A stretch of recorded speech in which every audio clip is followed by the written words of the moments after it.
ভালোবাসা এটা সিম্পল।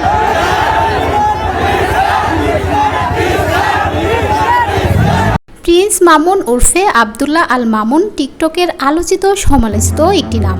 এবার এই টিকটকারের বিরুদ্ধে গ্রেপ্তারি পরোয়ানা জারি করেছেন আদালত।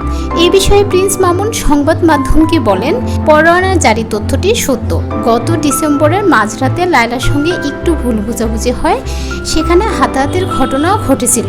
আমি আইনিভাবে এটি মোকাবেলা করব।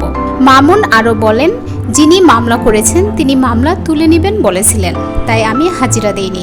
মামলায় হাজিরা না দেওয়ার কারণেই মূলত আমার বিরুদ্ধে এই পরোয়ানা জারি করা হয়েছে। এদিকে লায়লা গণমাধ্যমকে বলেন, কোনো মামলায় মামুনের বিরুদ্ধে গ্রেপ্তারি পরোয়ানা জারি করা হয়েছে আমি সে ব্যাপারে কিছুই জানি না।